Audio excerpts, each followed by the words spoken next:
Hello दोस्तों, reader books club में आपका फिर से स्वागत है। आज हम एक ऐसी बुक के बारे में बात करने जा रहे हैं जिसे जानकर आप अपनी मेमोरी यानी कि याद रखने की पावर को कई गुना बढ़ा लेंगे। इस बुक का नाम है अनलीश योर मेमोरी, जिसे चक्रधर दीक्षित ने लिखा है। अगर आप एक स्टूडेंट हैं तो आप आज के बाद हमेशा क्लास में टॉप करेंगे। अगर आप एक जॉब करते हैं तो आपकी याद रख पाने की स्किल से लोग इंप्रेस होंगे। अगर आप एक बिजनेसमैन हैं तो आज के बाद आपका बिजनेस कई गुना बढ़ जाएगा। और अगर आप होम मेकर हैं तो सारा हिसाब आपकी उंगलियों पर होगा, क्योंकि लाइफ के हर एरिया में हमें तेज दिमाग और याद रख पाने की क्षमता की जरूरत होती है। ये बुक हमारे ब्रेन को इसके एक्चुअल पोटेंशियल पर यूज करने के बारे में है। अच्छी या बुरी मेमोरी जैसी कोई चीज नहीं होती है, सिर्फ ट्रेन मेमोरी या अनट्रेन मेमोरी होती है। इस बुक में ऑथर हमको कुछ ऐसी स्ट्रेटेजीज बता रहे हैं जिसकी हमारी मेमोरी को बूस्ट करने के लिए हमको जरूरत है। आपको इन स्ट्रेटेजीज को प्रैक्टिस करने की जरूरत पड़ सकती है जब तक ये आपके लिए आसान ना हो जाए, लेकिन एक बार जब आप इन्हें कर लेते हैं तो ये आपको सीखने और इन्फॉर्मेशन को रिकॉल करने यानी कि याद रखने में बहुत हेल्प करती हैं। इस बुक का लिंक डिस्क्रिप्शन में दिया गया है। इमीडिएटली बुक ऑर्डर करके इसको और भी डिटेल में समझें। ऑथर एक बेहद इफेक्टिव और पॉपुलर मेमोरी कोच और पब्लिक स्पीकर हैं जिनका main area memory technique and speed reading है। ऑथर रीडिस्कवर माईसेल्फ नाम से एक पॉडकास्ट चैनल भी रन करते हैं जहां पर वो ऑलमोस्ट डेली बेसिस पर अपनी लर्निंग और नॉलेज को शेयर करते हैं। अगर आपने अब तक हमारे चैनल को सब्सक्राइब नहीं किया है तो इससे पहले कि आप वीडियो में खो जाएं, इमीडिएटली चैनल को सब्सक्राइब और वीडियो को इमीडिएटली लाइक कर दें। हमारा चैनल यूट्यूब के बेस्ट समरी चैनल में से एक है। हमारी वीडियोस कभी कभी थोड़ी लंबी हो सकती है क्योंकि हम वीडियो और बुक के कंटेंट पर कभी भी कॉम्प्रोमाइज नहीं करते, इसलिए वीडियो को एंड तक देखना जरूरी है। इस बुक को 4 पार्ट्स में बांटा गया है, जिसमें पहले ये बताया गया है कि मेमोरी एक्चुअली में क्या है, क्योंकि किसी भी चीज को इम्प्रूव करने से पहले उसको समझना ज्यादा जरूरी है। उसके बाद कुछ प्रैक्टिकल तरीके बताए गए हैं जिन्हें यूज करके आप ऑलमोस्ट कुछ भी, चाहे वो कितना भी बड़ा हो, उसे याद रख सकते हैं। तो चलिए फिर इन मेमोरी सीक्रेट्स को डिटेल में समझते हैं। और याद रखिए, अगर ये वीडियो आपको पसंद आए तो सभी जरूरतमंद लोगों के साथ इस वीडियो को शेयर करना ना भूलें। क्या पता उनकी जिंदगी इस वीडियो को देखने के बाद बदल जाए। Where do you stand? Sir Henry Ford ने कहा था, जो भी सीखना बंद कर देता है वो बूढ़ा है, चाहे उसकी उम्र 20 साल हो या 80 साल। और जो सीखता रहता है वो हमेशा जवान रहता है। लाइफ में सबसे जरूरी चीज है कि अपने दिमाग को यंग बनाए रखना। आपने कभी सोचा है कि आप किस तरह के लर्नर हैं? Auditory learner. अगर आप सबसे आसानी से किसी लेक्चर, पॉडकास्ट, ऑडियो या डिस्कशन को सुनकर सीखते हैं तो आप एक ऑडिटरी लर्नर हैं। अगर आपसे कोई सवाल पूछता है और आप उसका जवाब देने के लिए सीधे डायरेक्शन में देखते हैं तो इसका मतलब है कि आप एक ऑडिटरी लर्नर हैं। Visual learner. अगर आप इलस्ट्रेशन, चार्ट्स, वीडियोस और विजुअल मीडिया के थ्रू ज्यादा जल्दी सीखते हैं तो आप एक विजुअल लर्नर हैं। अगर आपसे कोई सवाल पूछा जाता है और उसका जवाब याद करने के लिए ऊपर या मोस्टली लेफ्ट साइड में देखते हैं तो आप एक विजुअल लर्नर हैं। Kinaesthetic learner. अगर आप फिजिकल इंटरेक्शन या इशारों की लैंग्वेज समझना ज्यादा प्रेफर करते हैं तो आप एक किनेस्थेटिक लर्नर हैं। अगर आपसे कोई सवाल पूछा जाता है और आप उसका जवाब याद रखने के लिए नीचे की तरफ देखते हैं तो इसका मतलब है कि आप एक किनेस्थेटिक लर्नर हैं। दिमाग कुछ ऐसी चीज है जैसे आपके पास एक फरारी हो, लेकिन इसके मैक्सिमम रिजल्ट्स को पाने के लिए आपके पास इस फरारी को चलाने के लिए जरूरी ड्राइविंग स्किल्स होना बहुत जरूरी है। Brain potential and memory myth. Michio Kaku ने एक बार कहा था, हमारे ब्रेन में बिलियंस ऑफ न्यूरॉन्स हैं और हर न्यूरॉन लगभग 10,000 अलग न्यूरॉन से कनेक्टेड है। आपके शोल्डर के ऊपर जो चीज है वो इस यूनिवर्स की सबसे कॉम्प्लिकेटेड ऑब्जेक्ट में से एक है। हमें हमारे ब्रेन के बारे में क्या पता होना चाहिए? अभी तक का ढूंढा गया सबसे पावरफुल कंप्यूटर है human brain. Human brain universe में ढूंढे गए सबसे कॉम्प्लेक्स स्ट्रक्चर में से एक है। ये 2 कंपोनेंट से मिलकर बनता है, न्यूरोग्लिया और न्यूरॉन्स। अगर ये बिलियंस ऑफ न्यूरॉन एक सिंगल मेमोरी भी स्टोर करे तो ये पूरे स्पेस की मेमोरी स्टोर कर सकता है। आपके फोन में कुछ गीगाबाइट का स्टोरेज स्पेस होता है, लेकिन हमारे ब्रेन की मेमोरी 2.5 पेटाबाइट होती है। 1024 गीगाबाइट का मतलब है 1 टेराबाइट और 1024 टेराबाइट का मतलब होता है 1 पेटाबाइट। तो इससे आप समझ सकते हैं कि हमारे ब्रेन के पास कितनी ज्यादा मेमोरी होती है। कुछ ऐसे मिथ्स जिन्हें तोड़ दिया जाना चाहिए। कुछ ऐसे बिलीफ्स हैं जो हमको लाइफ में वो पाने से रोकते हैं जो हम पाना चाहते हैं, और ऐसे ही हमारी मेमोरी के बारे में भी है। तो आइए समझते हैं कि लोगों को क्या क्या गलतफहमी है मेमोरी के बारे में। नई स्किल सीखने के लिए मेरी उम्र काफी ज्यादा है। एज सिर्फ एक नंबर है। ज्यादा उम्र वाले लोग भी एक ग्रोथ माइंडसेट और सही बिलीफ सिस्टम के साथ कई नए स्किल सीख सकते हैं। मेरी मेमोरी एक बैड मेमोरी है। गुड मेमोरी, बैड मेमोरी जैसी कोई चीज नहीं होती है। यहाँ पर सिर्फ एक ट्रेन मेमोरी होती है या फिर अनट्रेन मेमोरी। कोई भी अपने याद रखने या रिकॉल करने की एबिलिटी को इम्प्रूव कर सकता है। मैं ज्यादा चीजें याद नहीं रख पाता क्योंकि मेरे पास एक लिमिटेड मेमोरी है। हमारा ब्रेन एक मसल की तरह है। जितना ज्यादा हम इसको यूज करते हैं ये उतना मजबूत होता जाता है। सिर्फ कुछ मेमोरी ट्रेनिंग एक्सरसाइज करके हम अपने ब्रेन के पोटेंशियल को अनलीश कर सकते हैं। कुछ लोगों के पास फोटोग्राफिक मेमोरी होती है। सवाल यहाँ पर यह आता है कि एक फोटोग्राफिक मेमोरी होती क्या है? ये मेमोरी वो है जब हम किसी चीज को देखते हैं और कुछ टाइम या कुछ दिनों के बाद जब हम उस इन्फॉर्मेशन को याद करने की कोशिश करते हैं तब हम आसानी से उसको याद कर पाते हैं। इसको फोटोग्राफिक मेमोरी कहते हैं। चाहे आप ये मानते हैं कि आपके पास एक अच्छी मेमोरी रिटेंशन नहीं है, पर कुछ स्ट्रैटेजीज प्रैक्टिस करके आप इसमें एक्सपर्ट बन सकते हैं। मेमोरी के बेनिफिट्स बढ़ाने के लिए हमको घंटों प्रैक्टिस करने की जरूरत पड़ती है। हम किस तरह की प्रैक्टिस करते हैं ये ज्यादा जरूरी है इससे कि हम कितनी देर प्रैक्टिस करते हैं। आपको कुछ ऐसी क्रिएटिव स्ट्रैटेजीज यूज करनी चाहिए जो आपके लर्निंग स्टाइल को सूट करे, ना कि ऐसी इनइफेक्टिव स्ट्रैटेजीज जो किसी और की बताई गई हों। अब जब आप मेमोरी से जुड़े मिथ्स के बारे में जान चुके हैं तो इसको पीछे छोड़ें और आगे बढ़ने के लिए तैयार हो जाएं और अपनी अनलिमिटेड मेमोरी के साथ नई चीजों को सीखने और दुनिया को एक्सप्लोर करने के लिए अपनी लाइफ की जर्नी को शुरू करें। What is a memory? कायदा मोसप्पन कहते हैं, हमारी मेमोरी एक यूनिवर्स से भी ज्यादा परफेक्ट वर्ल्ड है। ये उन लोगों को भी जिंदगी देती है जो अब इस दुनिया में नहीं है। Understanding memory types.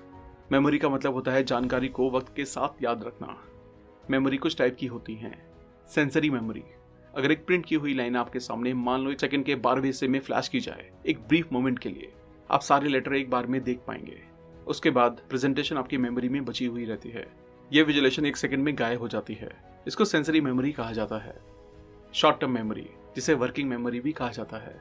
मान लीजिए आपको किसी ने अपना मोबाइल नंबर दिया है और आप उसको कुछ ही देर के बाद वापस से याद करने की कोशिश करते हैं, तो यह आपकी शॉर्ट टर्म मेमोरी के थ्रू होता है।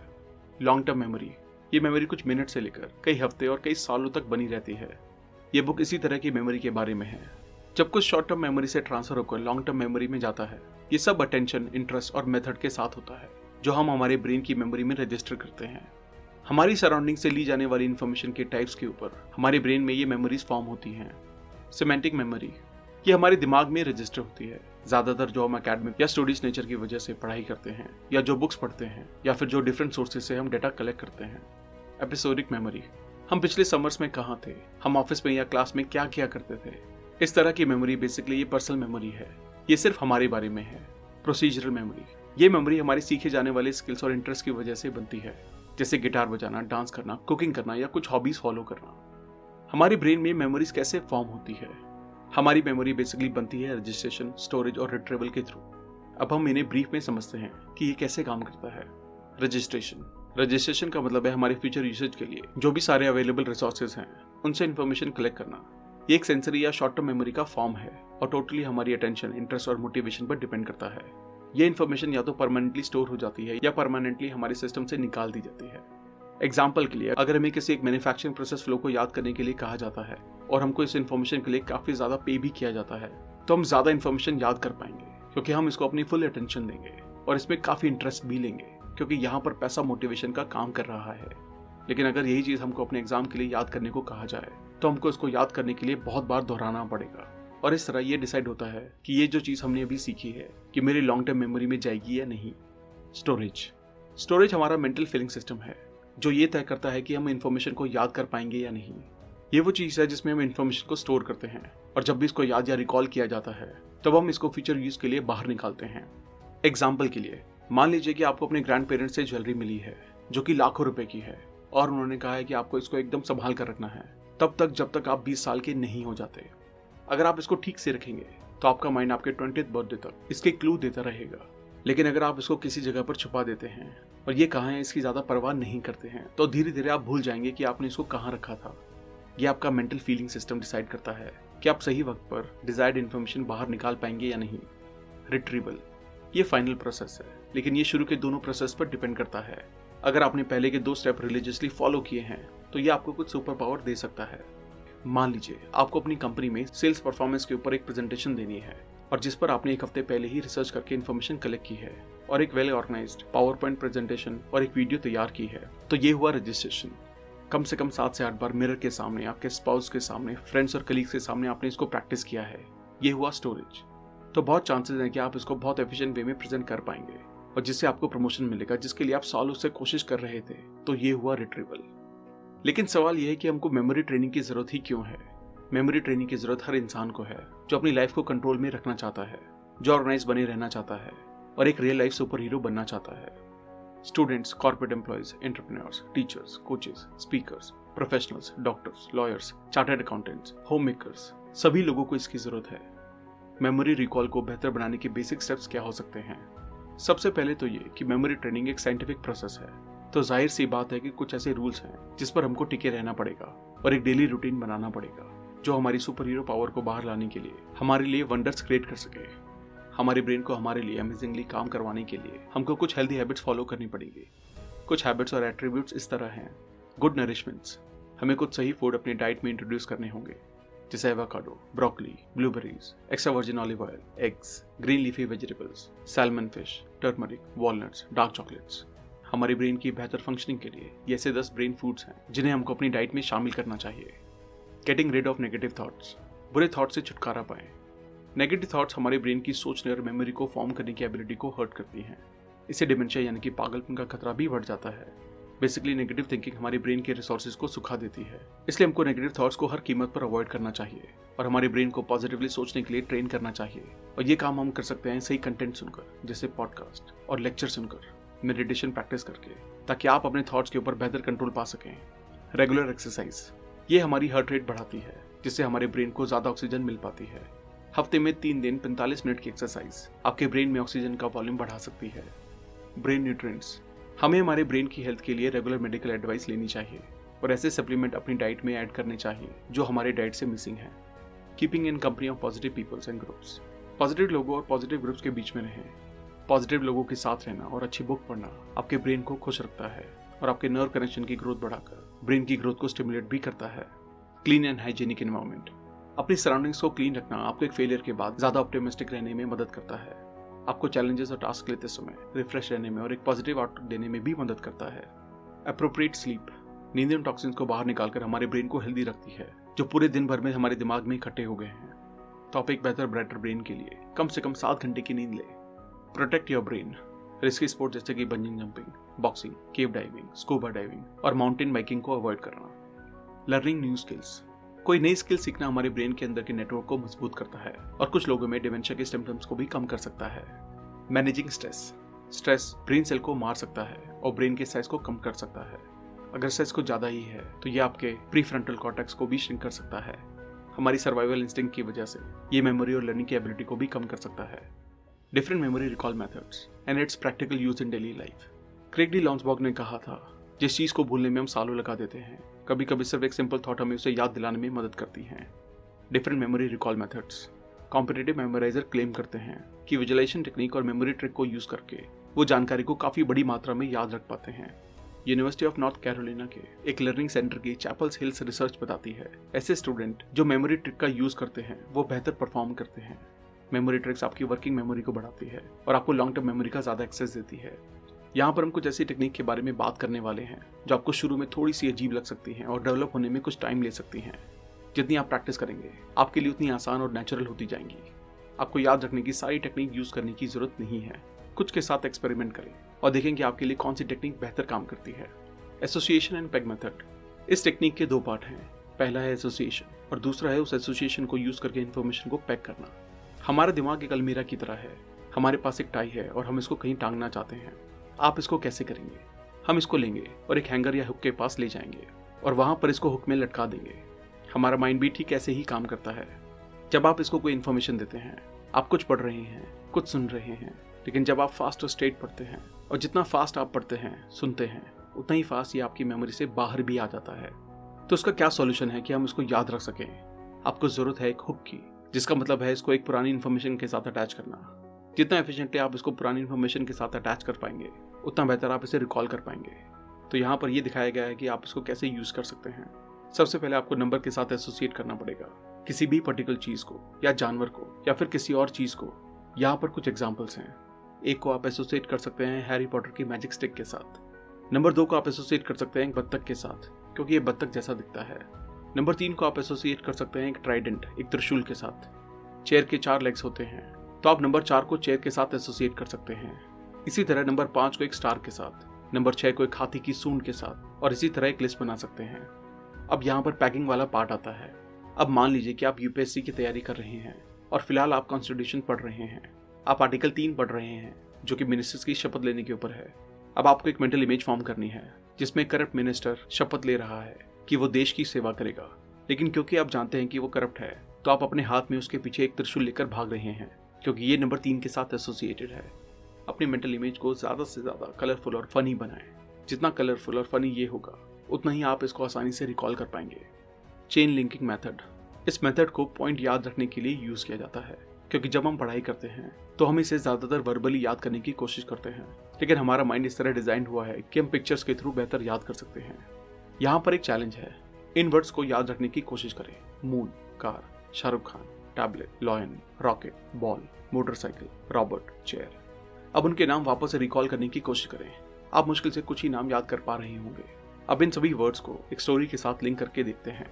मून पर एक कार थी जिसे शाहरुख खान ड्राइव कर रहे थे। शाहरुख खान ने अपना टैबलेट फोन निकाला जिसमें से एक लॉयन निकला और लॉयन ने पूंछ मारकर रॉकेट को बॉल बना दिया, जो बॉल जाकर एक मोटरसाइकिल में फंस गई, जिसको रॉबर्ट नाम का एक लड़का चेयर पर बैठकर चला रहा था। तो अब यहाँ अगर हम आपसे पूछें कि लॉयन ने किस चीज को हिट किया, तो आप तुरंत आंसर दे सकते हैं कि रॉकेट को, और आप इस तरह सभी 10 एलिमेंट्स के नाम याद रख सकते हैं। लोसाई मेथड और Roman room method. Loci method Greeks के द्वारा यूज किया जाने वाला सबसे पुराने मेथड में से एक है, और आप इसको प्लेसेस के थ्रू याद कर सकते हैं जिनको आप प्रिसाइसली जानते हैं। इसे यूज करके आप इन्फॉर्मेशन को रिकॉल कर सकते हैं। कंडीशन ये है कि आपको उस जगह के बारे में सब कुछ पता हो, क्योंकि आप इन जगह पर काफी ज्यादा इन्फॉर्मेशन छुपाने वाले हैं। अगर आप इन जगह को अंदर से बाहर तक जानते हैं तो इन्फॉर्मेशन को रिकॉल करना ज्यादा मुश्किल नहीं होगा। लोसाई मेथड को as a memory tool Greek और रोमन लोगों ने काफी ज्यादा यूज किया। यहाँ पर 5 चीजों का एक एग्जाम्पल है और आपको 5 बुक्स का नाम उनके राइटर के साथ याद रखना है। Table lamp, telephone, clock, wall painting, sofa. अब हमारे पास इन्फॉर्मेशन छुपाने के लिए 5 जगह हैं। हमें यहाँ इन्फॉर्मेशन छुपानी है ताकि हम इसको रिकॉल कर सकें। 5 बुक्स के नाम हैं Richard Branson, always challenge yourself, Oprah Winfrey, believe in yourself, Steve Jobs, don't waste your time, Bill Gates, don't fear of change, Mark Twain, do it now before it's too late. अब हम इसे कैसे associate करेंगे? Lamp.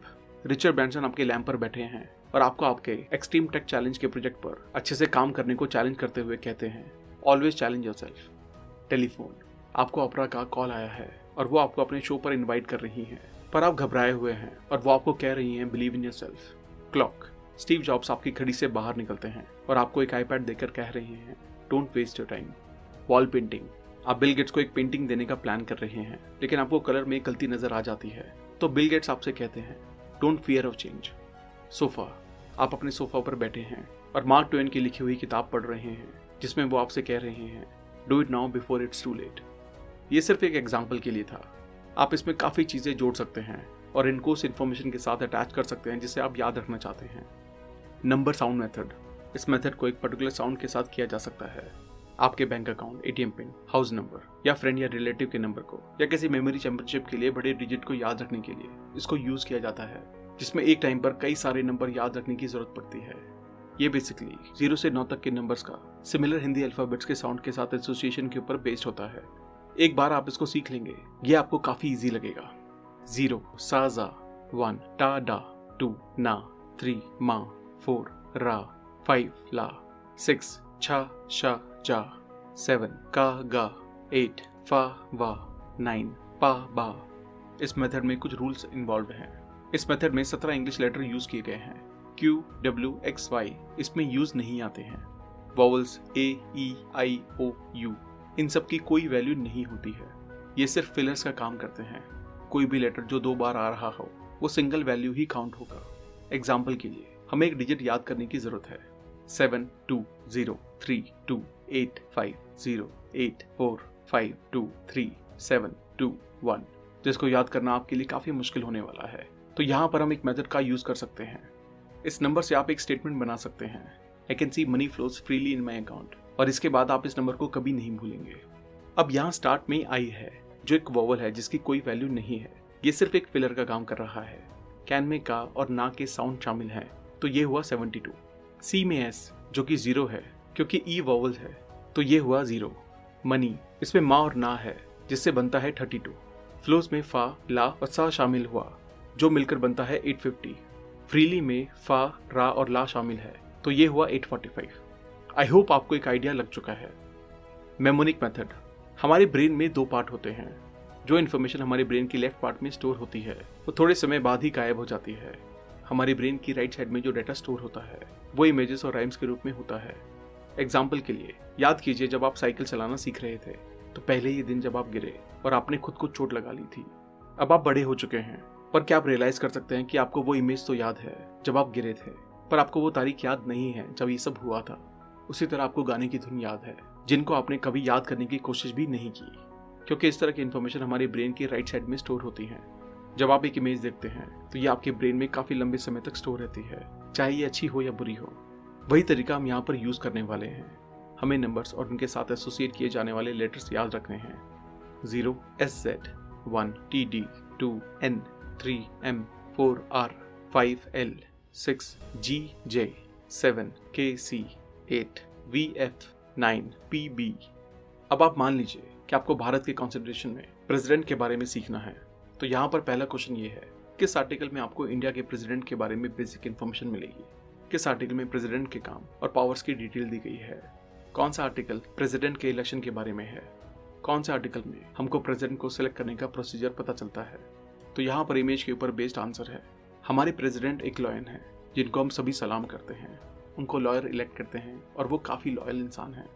अब सवाल समझते हैं, किस आर्टिकल में आपको प्रेसिडेंट ऑफ इंडिया की बेसिक इन्फॉर्मेशन मिलेगी?